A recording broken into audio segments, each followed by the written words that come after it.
Hi, everybody. This is Giovanni. This is the Bitcoin Critical Pulse. That is a weekly show on Tuesday at, sorry, we are a little bit late, usually 2:30. And the show, just as an introduction, is me and Chris. Chris uh, is a traditional finance person with many years of experience, but he, he got interested in understanding Bitcoin using these tools developed by a French physicist called Sornet. He studied this log periodic power law, that is a tool to identify in advance, basically, it's a predictive tool, evidence for some big changes in the state of the market. This is something that is derived from his experience with studying other critical phenomena. These phenomena in physics are basically phenomena where you can identify different states in what you're studying. You have an after and a before and a after, right? Before there is some relative calm, there is nothing changing much, the system seems to be stable, and then all of a sudden something happened, right? This should remind you earthquake, exactly that, right? Nothing happens, bam, then there is something happened, right? But if you study and you focus on understanding the phenomena, you can see some signs that things were not that stable, the things were changing, and they were preparing themselves for this big change. And so, one just to give you an idea, one of the things that you observed was that there are oscillations in the buying and selling in the market. They are becoming faster and faster and faster, and if you extrapolate them to the future, at a certain point, they are so fast that they are unsustainable. And so, you can kind of tell when this particular event called the critical event is going to happen. You can make a kind of an estimate of where it's going to happen. And he was very successful. He showed that this happens also in the market because basically it's the same mechanism, right? Physicists are very interested in understanding mechanisms. So you can apply them to earthquake, you can apply it to cracking materials and the market.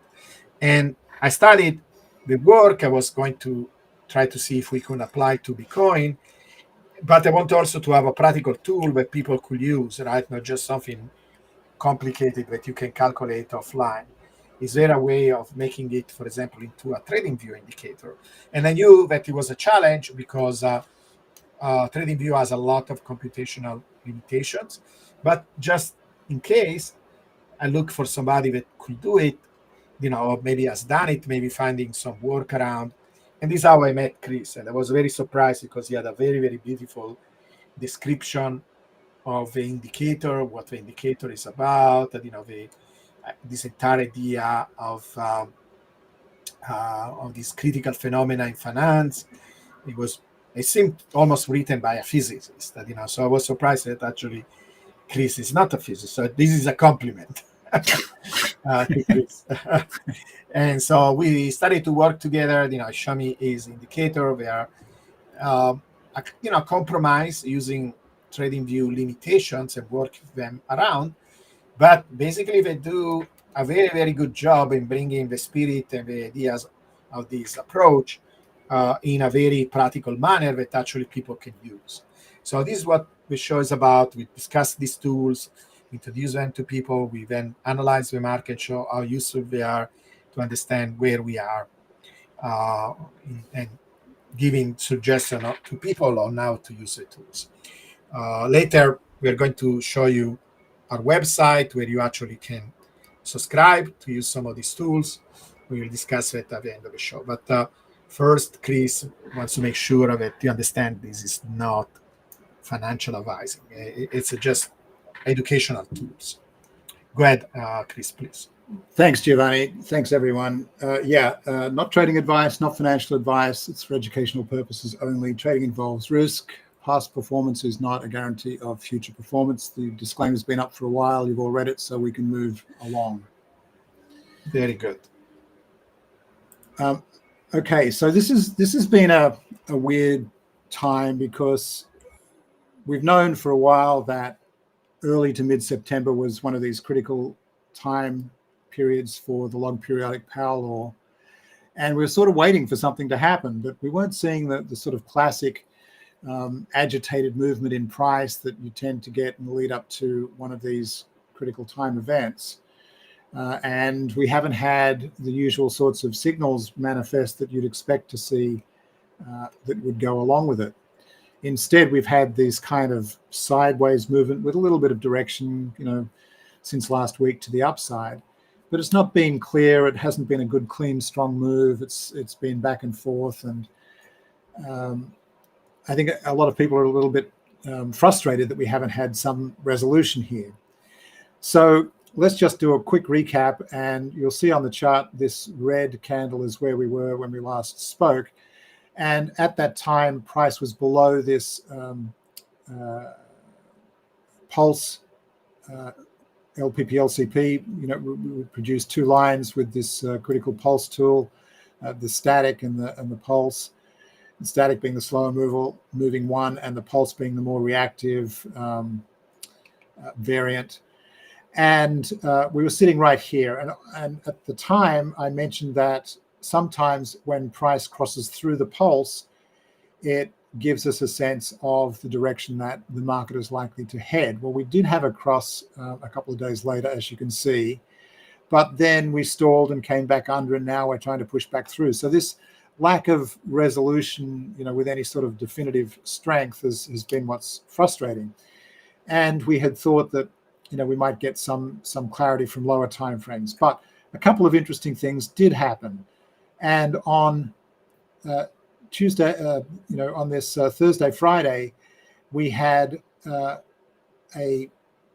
attractor level generated from one of our other tools, which we call the temporal phase model, which responds to shifts in the behavior of markets to generate these levels where price is likely to be attracted to. So this level of 118,542 was generated, which was encouraging for the bulls, I guess, in the game. And interestingly, today, on the weekly chart,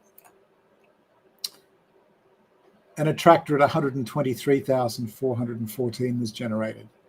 And that happened sort of mid-morning today.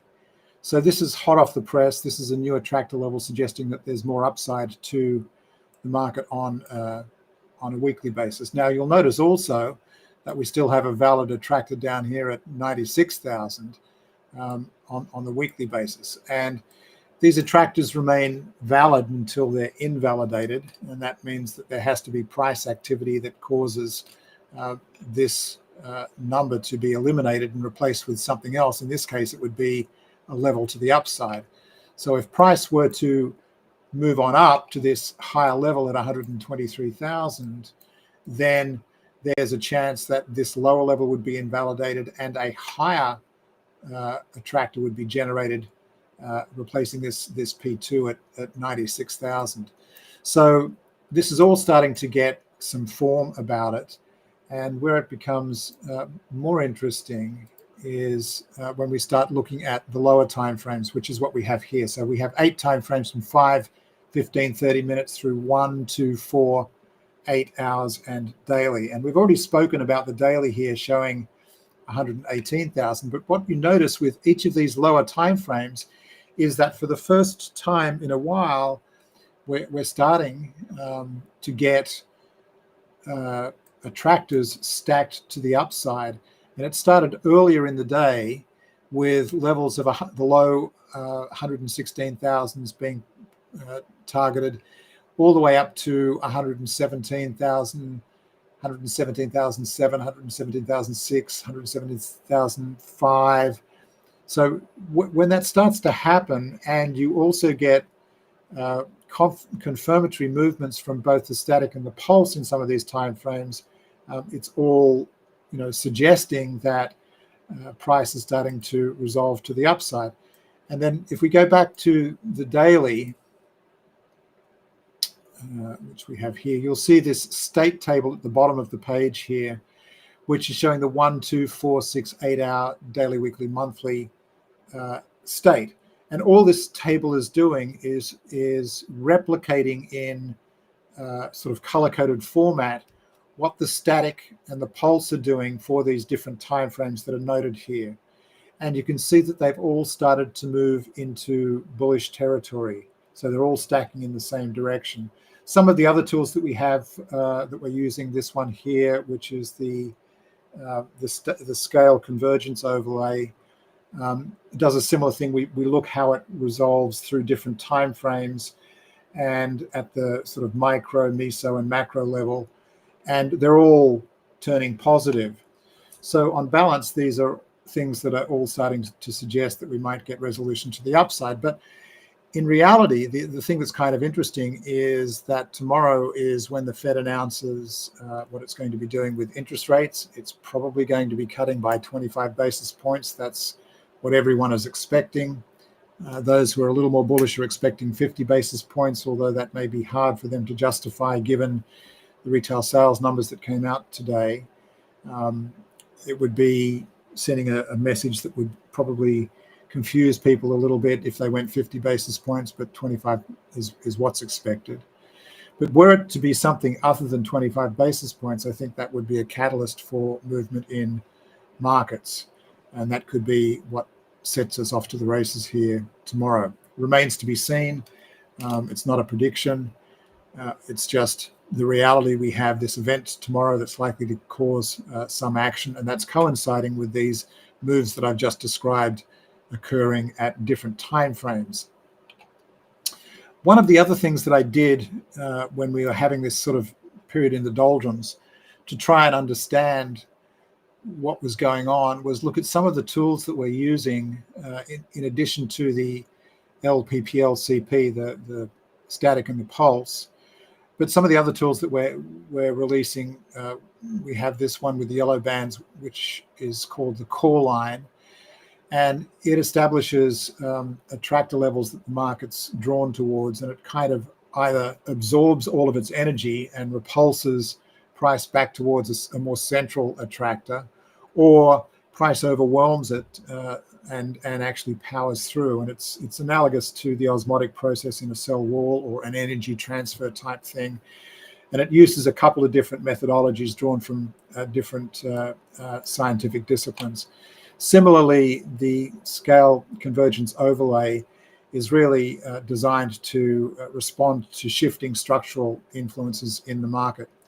And what I thought I'd try and do was identify periods when there's confluence between these tools that would suggest a strong move or give me some clue as to why things were panning out the way they were, because we weren't getting enough clues from both the static and the pulse parallel lines by themselves. So you'll notice here on September the 1st, I've got two areas circled. This is when the scale convergence overlay switched from bearish to bullish, and when price was repelled from the core line down here, and then it bounced off that pretty aggressively. At that time, there was no confluence signal from either the static or the pulse. They were both remaining bearish, yet price moved up from these levels. So in exploring this a bit more, I wanted to find incidences of three confluent events, one being the static separating from, the pulse separating from the static parallel line, another being repulsion from the floor or ceiling of the core line indicator, the yellow lines that fade and in and out depending on their strength, and a shift in this scale convergence line. And I found that about once a month, going back over time, we get events that has confluence where these three separate indicators arrive at the same conclusion at the same time. And we're going to talk about this a little bit more with some of the tools that Giovanni has been working on as well, where we're taking the parallel line, the LPPLCP static and pulse, and laying it on top of the work that Giovanni's done to see if we get additional confluence. But just to illustrate, you'll see here on August 14th, we had three confluent events: the separation of the pulse from the static, the repulsion from the core line price level up here, and a change in the direction of the scale convergence overlay here. And similarly, we had that occur here.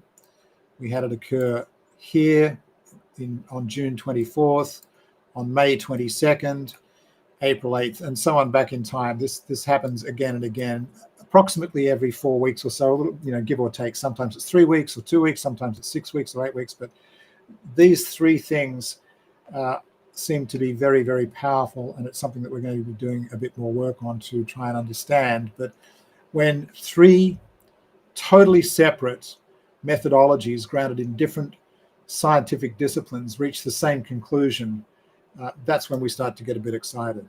So we don't have that happening at the moment, but what we do have is these stacking of targets and attractors from the temporal phase model that we use, and these higher attractors in the 1 day and 1 week, which in some suggest that the market is gaining a head of steam that could well be pushed a little bit further if we get some good news from the Fed.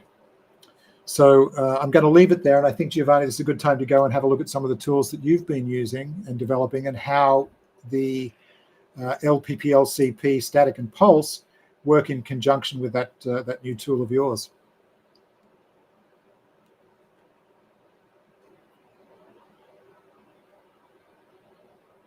Yes, fantastic, Chris. Sorry, I was muted for a second. Okay, this was a very good analysis. I want to show you. I'm going to share my screen now. First of all, I'm going to tell you about these indicators that I'm developing, and then I'm going to show you how they look when superimposed with these log periodic power law tools that Chris is developing. So what are you seeing here?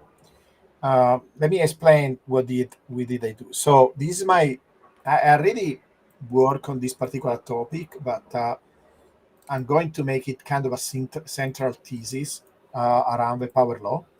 That is, I think it's even, it's all combined, right? Like Chris said, you don't want to arrive to this kind of understanding just from one side. You want to do it in 2, 3, 4, 5 different ways. So sometimes people say, oh, you just found some regression line. It's silly, because I actually, in fact, today I'm going to post a Medium article showing all the different ways I prove Bitcoin is a power law. Probably I did it 7 different ways, using network theory, all kind of things like that.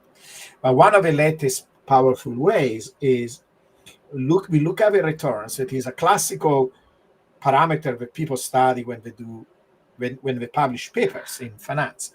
We look actually what is called the log of the returns. The log returns. And return is basically price today over price yesterday, right? If you express it as a ratio. So if you make a chart of that, in fact, one of the indicators that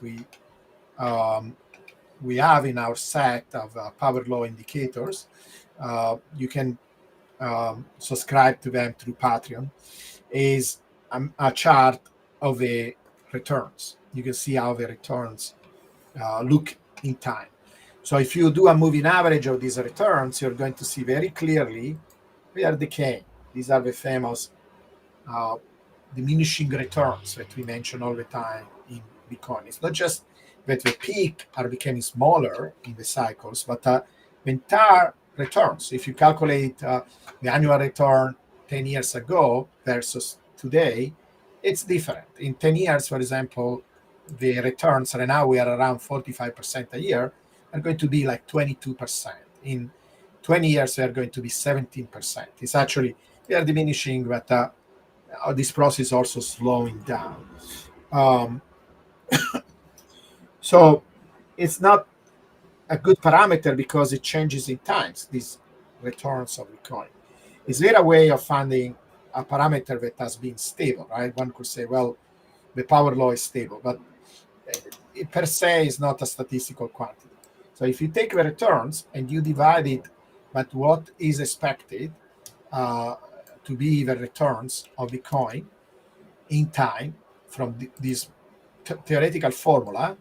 What you're going to get is like a normalized return in time. That quantity becomes stable. I call it mu. It's basically a slope, right? It's this local slope. So imagine I fit every single day with a power law. It will give me a value for that slope. That slope can be 200 or minus 200. It usually ranges between these extreme values, 200 to minus 200. Now, if you take literally the average of all these values over the entire history, you get 5.9. And this is what you're seeing here. This orange line is where zero is basically, if you are below zero, means you have a loss. You can see when we go below zero, basically is when we go down and we have a retracement in the price. But the average value of these slopes is 5.9. That corresponds also to the slope of this red line, that is the power law. If you draw a graph of the log of price versus the log of time, you get a straight line, and it has a slope that is close to this value. But here we are recalculating it in a completely different way, right? We normalize the returns, then we fit. You have a distribution of these values. It changes quite, by a big amount, minus 200 to 200. But then the mean is not zero, of course, because Bitcoin goes up in time. It's 5.9. Notice how this value doesn't decay, doesn't change in time. It's the same, this blue line. Of course, it's a statistical quantity, it's a stochastic quantity, is going to fluctuate, but it fluctuates around this orange line. And this all the way to the early history Bitcoin, right? This is 2010. You will have a hard time to find a regression line that follows the power law just using the first couple of years, because the data was so strongly dominated by the bubbles that it's very difficult to fit a power law there. You will have to use much more data. This power law, the regression started to work since after 2017, 18. But this quantity was there, and it was doing the same thing from early on, from the first days. Now, what I'm also showing is the range, right? So I'm using what is called a T-location distribution. So I'm not using the typical bell curve. It's a distribution that is much more narrow at the center and has the heavy tails. So large values are more likely than if you had what is called a Gaussian distribution, the bell curve.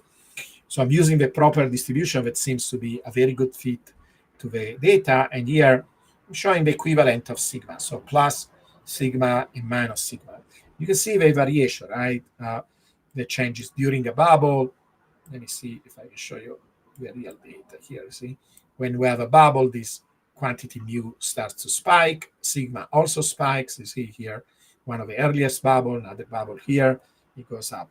Now, something strange happened, and I was discussing this with Chris.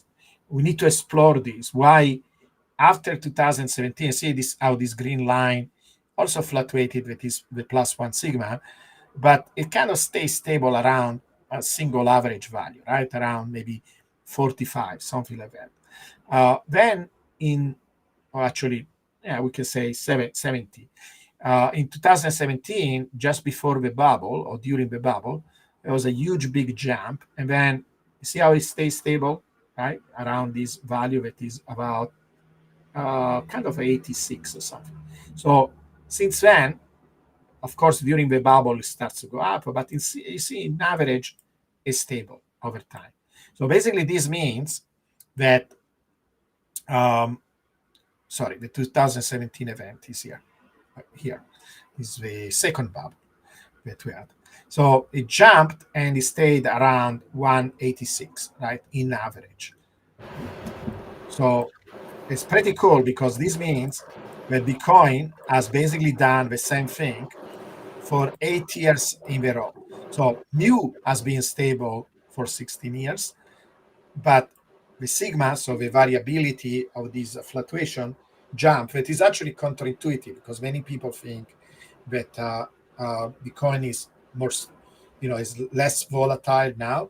I think this is because the returns are diminishing. So in absolute values, yes, but in relative values, if you take this parameter mu and consider the decay of the returns, no, actually the volatility went up. It is interesting uh, in terms of this parameter, right? But it stays stable since 2017. So Bitcoin is really an extraordinary result. Bitcoin has done exactly statistically the same thing for 8 years, has no change. It's just crazy. It's a very powerful thing because this gives us confidence that Bitcoin will continue to do this for the next 8 years. That will bring Bitcoin to 1 million. So if Bitcoin does the same thing that it has done for the last 8 years, we reach 1 million Bitcoin. It's just incredible.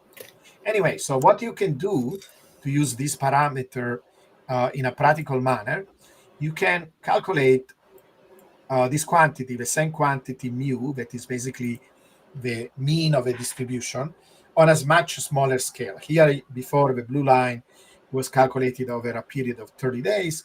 I'm calculating mu now over 3 days. And this gives us a sense of the changes of this quantity on a much shorter scale. Now, I kept the sigma 30, and you can see the intersection of this yellow quantity in the upper level, that is plus sigma, and lower level, minus sigma, give us very good signal. They give us buy and sell signal. They are candidate. Then you can make a strategy. You can pick the first one of these sequence of signal. Like, for example, here you see I have a long, here you have a sell, right? So I show all the candidates in green, but the little arrows, blue and red, show where the real entry, because I made it into a strategy. In TradingView, you can say, I want to trade with these. And in this case, maybe it's not optimized, but we are choosing the first one that appear in a sequence. When we have the first red, we sell. And this, even without optimization, this strategy has a 77% success rate. It means that 77% of the time you actually had a gain, and your gains are 3.6 larger than the losses. So it's a very strong, powerful trading technique, even before optimizing it. Now, if you combine it with the indicators that we are developing, the log periodic power law indicators, it's incredible. Look at this, right? So the simplest way that I can explain you is that when there is a convergence with these white lines, right, basically you have a buy signal. Every time you have this white line, and the way to do it, I think in general, right, will be to do a trade when you see the white line appearing. Really, the confirmation is the separation of these two power laws. That is when the signal is confirmed. But in general, you don't really need even that. You just can do it every time you see the appearance of a white line.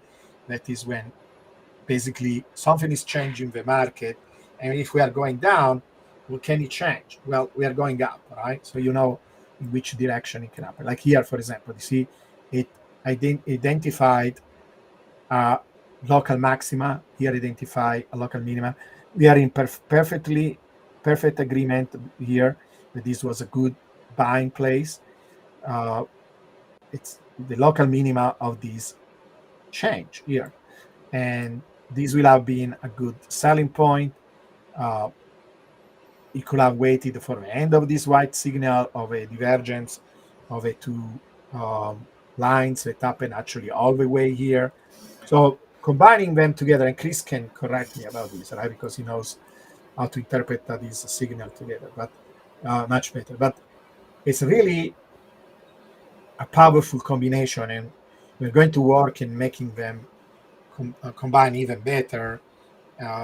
And it's interesting because it's a completely different way of doing this analysis, coming from different direction, and they converge. They say basically the same thing. But where my indicator sees green, the log periodic pulse sees green, and vice versa. I would have to say, in general, the critical pulse is actually so precise.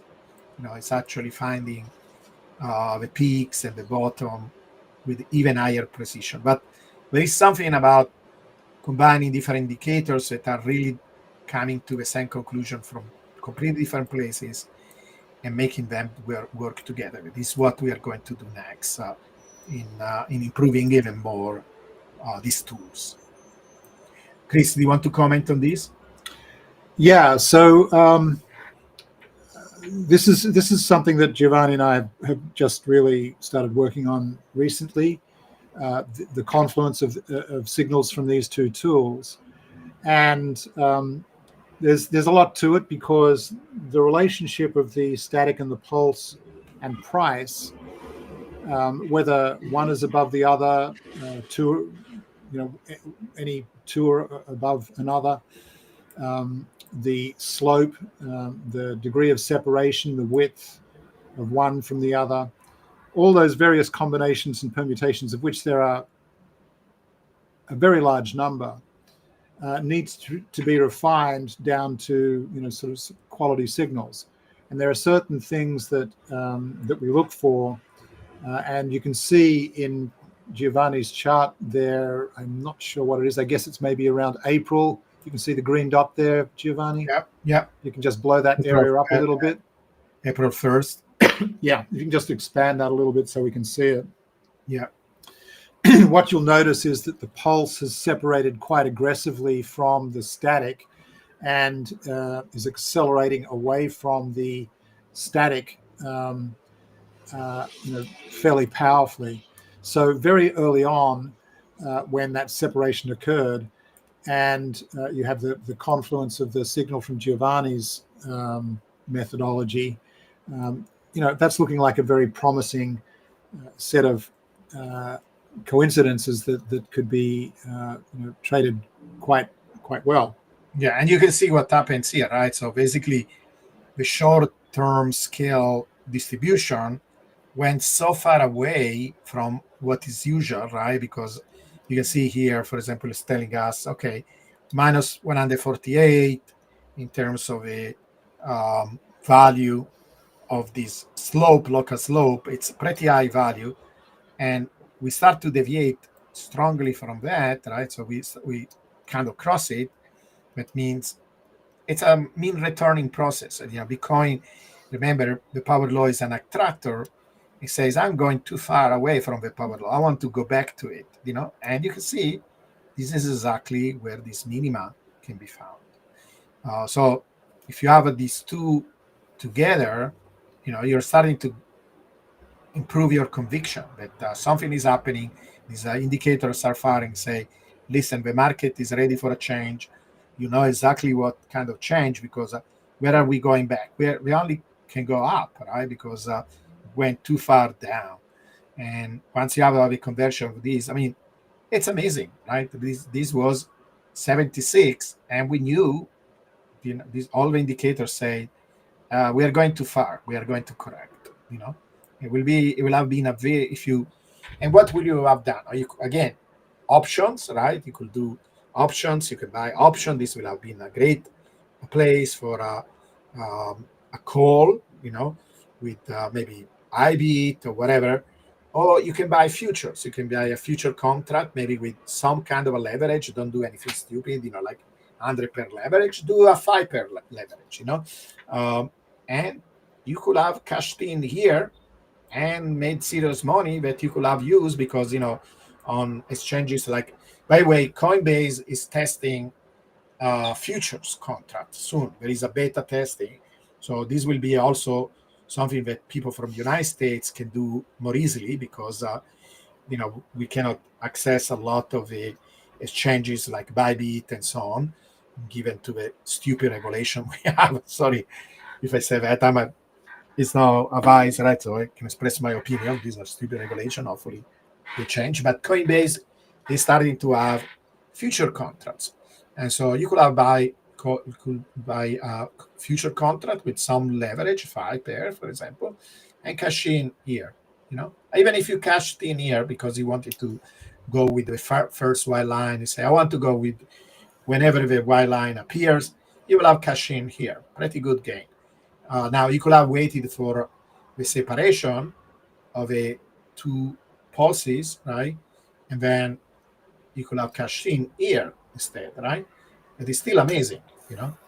So, Well, so there's a lot of work that we have to do on this. yeah. And the point is that there are some pretty obvious places where the two indicators are generating coincident signals. Yeah. And we need to explore why that's happening, how often it happens. Is there any relevance to it, or is it just an artifact that we're drawn to because it looks good on a set of visuals? So that's the work that we have to do going forward. But measure it statistically, like, for example, like when I did this success rate, right? Yeah. It's proven that 77% of the time it works. I think we can improve it even more combining these two things. Yeah. Really and I think some of the other tools that we have that are coming on stream would be additive to that. And if you take those those sets of three confluent events that I described earlier on the tools that we have coming on stream from complexity trading, with this tool from Giovanni and maybe some couple of others, it may be that the signal frequency is not that often. Yeah, you don't need to, right? You don't need to. Being a big trade, like a huge percentage. Huge trade. Gain. But here's the other thing that's quite interesting. We know that there's self-similarity with these signals. So, the suite that we have from complexity trading, all work across all time frames. And for those of you who've been following the LPP-LCP, you know that the patterns that we see just recur, again and again, but across different time frames. Sometimes with a little more noise at lower time frames, but they do repeat very, very significantly and frequently. So the question now will be, can we apply Giovanni's methods to lower time frames, lower than 1 day, and see if we can find additional evidence of self-similarity with that tool? Yeah, absolutely. Yeah, I'm very excited. I think these are really unique tools because I studied all these TA tools, like even Bollinger and Barnes, that is one of the most scientific tool among the set of TA. They don't work because they are always delayed. One time I was so excited because I found this engineer, John Ehler, maybe you know him. Yeah.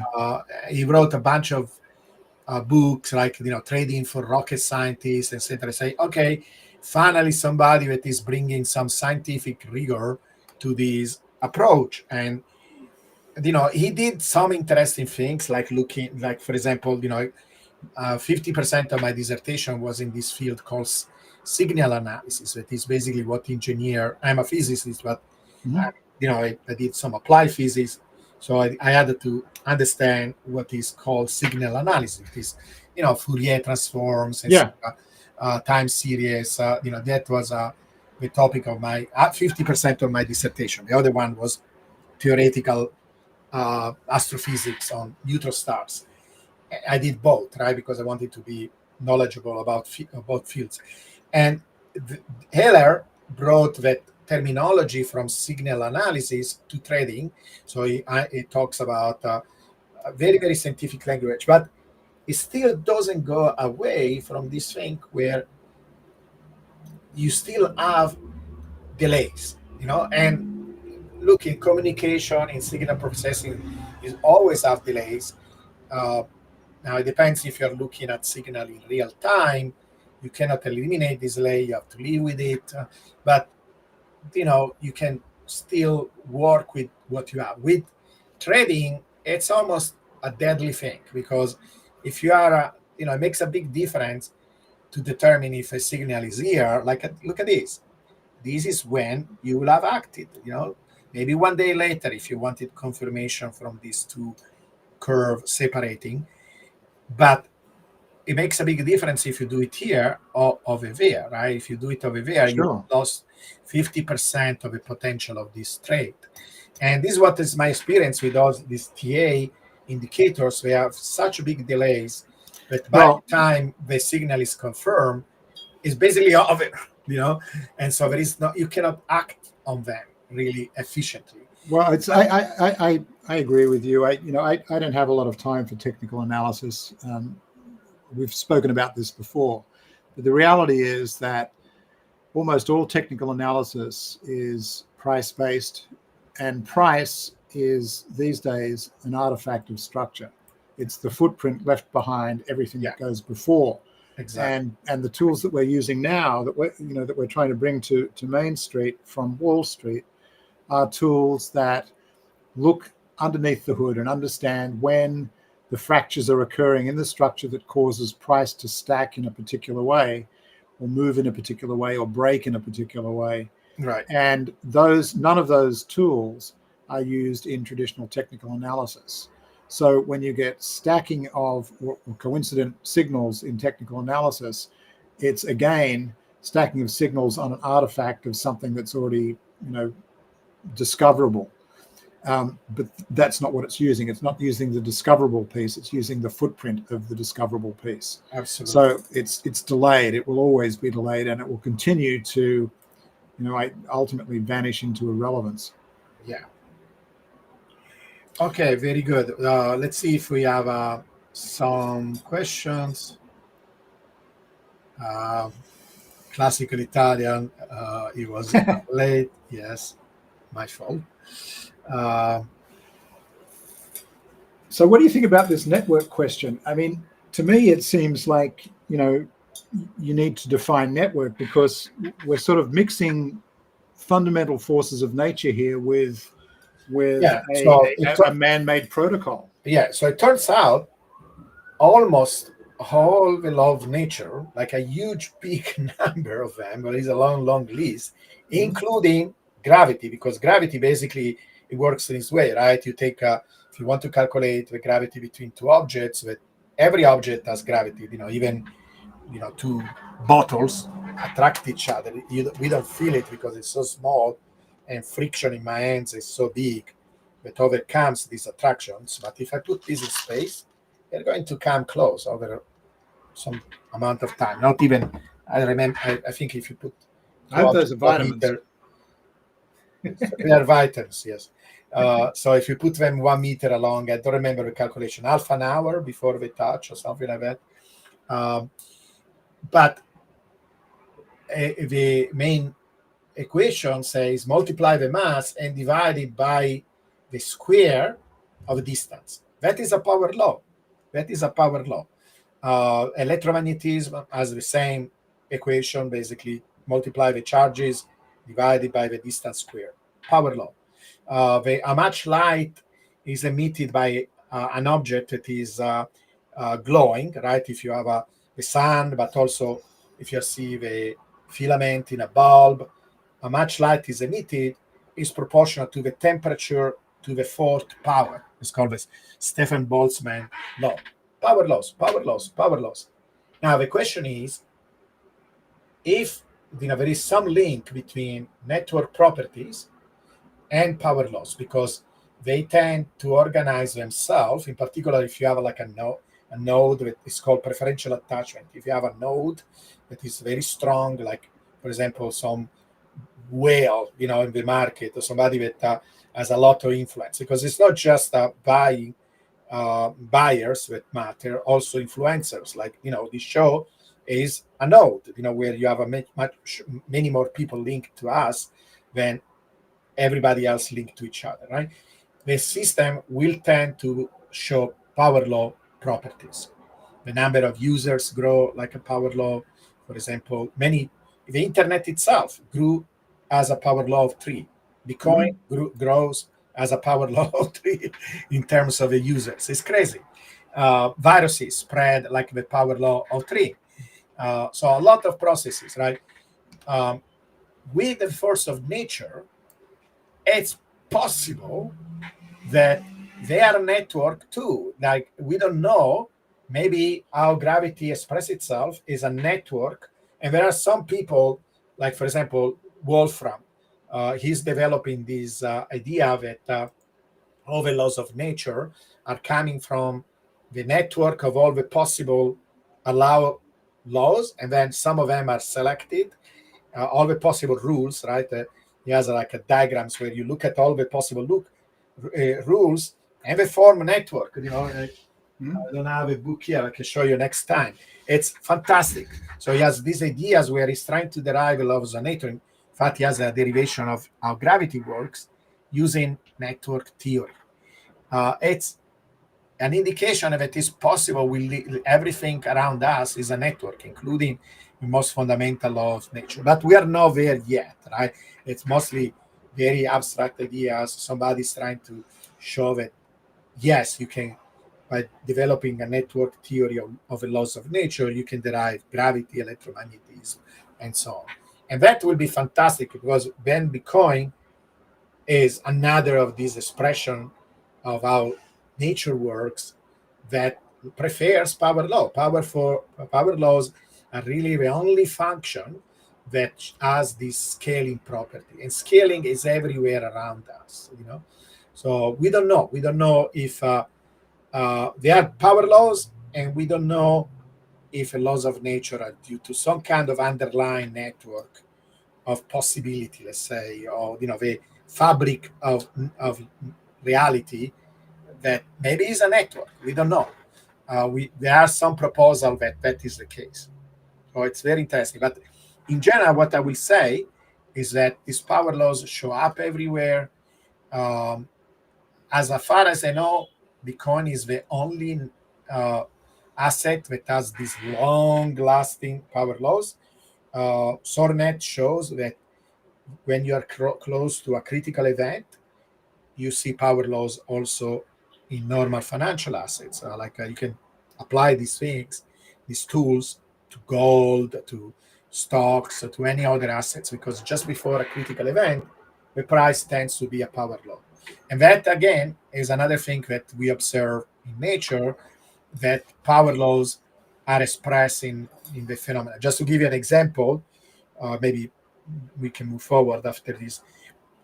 If you take one critical phenomenon that is kind of almost classic, right, that studied a lot, is when a liquid goes from liquid to solid, right? And that for water, for example, happen at 0 degrees centigrade. When that happens, when you are very, very close to that critical temperature, this is called, no, by chance, because it's a critical event, and you're looking at the water, you're going to see the ice is being formed, right?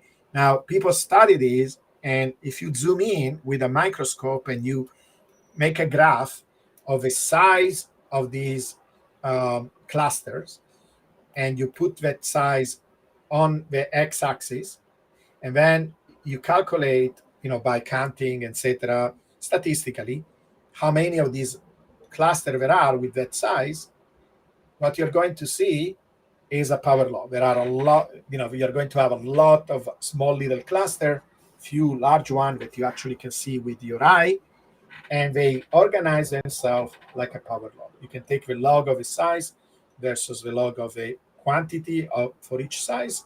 You're going to get a beautiful power law. They show up everywhere in many different phenomena.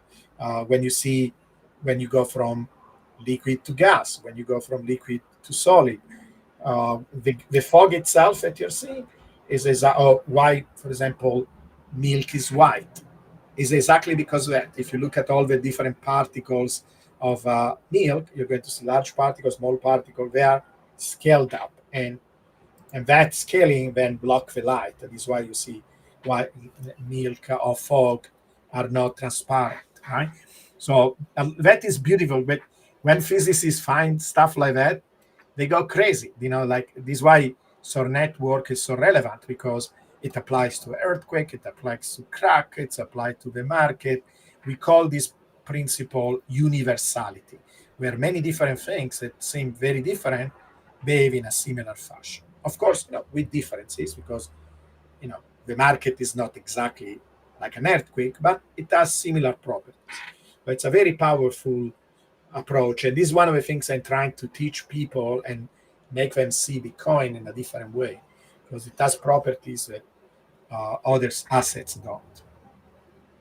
You want to say anything about this? Well, I'm a bit short on time, but I would just say that, yeah, I mean, it's a network, but we really need to define network, because, a jazz band or a family is a network too, but totally different. So in the context of a network expanding the way Bitcoin has, and the users expanding, that adds value. The larger the network, the more interactive it is, the more value it has. So it's an interesting discussion. It's one that can go a whole bunch of different ways, and you've raised a whole array of points we could talk about for an extended period. There is another question that's come up that I'd like to address before we wrap up, from Bitcoin Jake. The user interface is very easy to use. It's pretty straightforward. You can do things to enhance the visuals, which you can do with pretty much every tool that's available. But the inputs, the default inputs are created to work for crypto. They're optimized for crypto. Crypto has unique volatility characteristics, so you don't really need to tamper with them at all. It works pretty well for all the cryptocurrencies and related instruments. I would say it's no more difficult than other tools that you currently might be using on TradingView. Very simple, very straightforward. And in addition, we have a Discord and support infrastructure. There's a manual, some background technical stuff that comes with the subscription that describes the theory and the general methodology that's deployed, together with an analysis of how to interpret signals and how to think of them. And it's important to note that this is a totally different way of thinking. Giovanni mentioned the white lines earlier. So we think of markets as either being in a state of indecision, where it's seeking resolution, or where they have conviction and are moving in a particular direction. And they're the only two things that matter. Is the market confused, or is it moving with conviction? And if it's moving with conviction, the direction is clear. And those two things are paramount in how you think about markets going forward. You kind of have to unlearn all of the technical analysis stuff that you've learned and understand that the things that really move markets are structure. Structure comes from so many different and diverse components that we're looking at, and that can be modeled in different ways and brought to the surface, so that we can see what's really underpinning the movements that are occurring in the markets from time to time and across different time horizons. But all of that information is available. It's something that we discuss regularly in the Discord channel. It's an active community of people who are engaged in this new way of thinking about trading. Fantastic. Do you have a couple of minutes just to show how people can access these tools if they want to subscribe to it? Sure, real quick. We'll do this.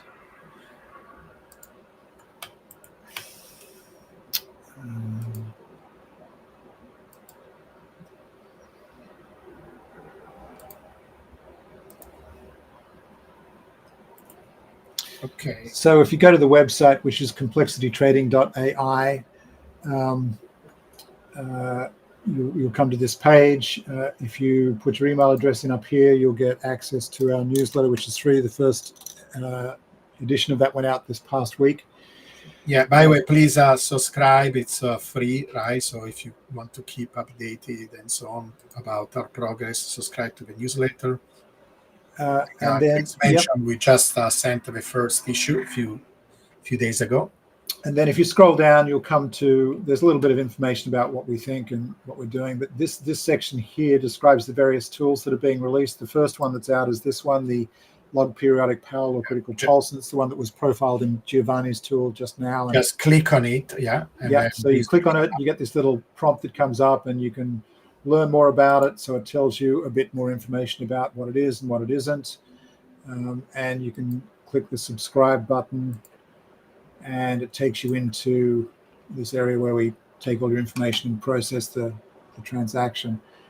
Include your TradingView username so we can send an invitation and get you access to the tool. The rest of these tools are coming out. There's 4 or 5 of them that will be coming out literally in the next week or so, and the others subsequently. But the more powerful ones that you've seen profiled in today and some of the earlier episodes will be out very shortly. Perfect. Okay. Great. I think this covers everything. I think there's one more question, Giovanni. Oh, yeah. Great. So Minotaur is a different group that Giovanni works with. Their subscriptions are quite different from mine. It involves an algorithmic bot and dollar cost averaging methodology. I don't know the details. They are very, very different and complementary in the sense that what Minotaur does, it's waiting for the price to. It doesn't predict anything. It reacts to the price, but it does it in an intelligent way. Where if there is a retracement, we basically try to DCA down using modification of what is called a martingale, and then at the first opportunity, when the price recovers, we sell these future contracts. So it's a different approach, and all these tools are very complementary. The bottom line, we are trying to tell people that the time of hodling is over, right? So at least just hodling. You need to have different tools to try to get some kind of a minimal yield on Bitcoin. You own your Bitcoin, you can, for example, you could use these tools that we are describing here to buy future contracts. It will be something that you have to do manually, but the entry level is completely different. What we're offering here is very, very affordable, very simple to use. The Minotaur is something for, let's say, a more advanced investor that has the resources because to be honest, it's a high ticket kind of product, while the prices for our subscription is super affordable and reasonable. Yeah. So actually we are giving it away in a sense. Well, I mean, that's the whole idea. I mean, these are tools that have been available in different forms on Wall Street for many, many years. I'm trying to bring them to Main Street. Yes. So these are monthly or yearly subscription at your discretion. You can unsubscribe at any time. Mix and match these tools as you see fit, and it's all very affordable.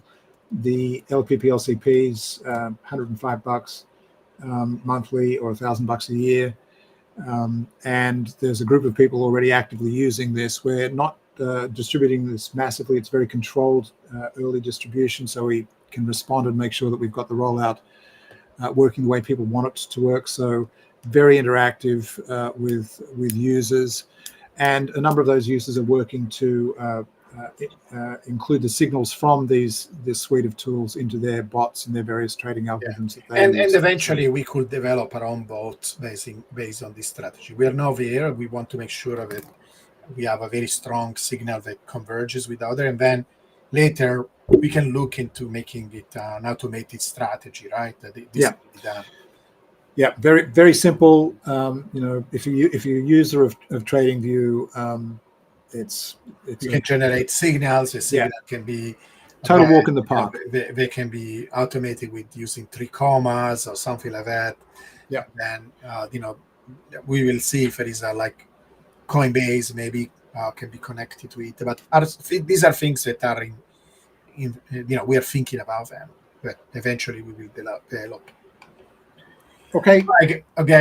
Today, and we will be there. We will be here next week, same time.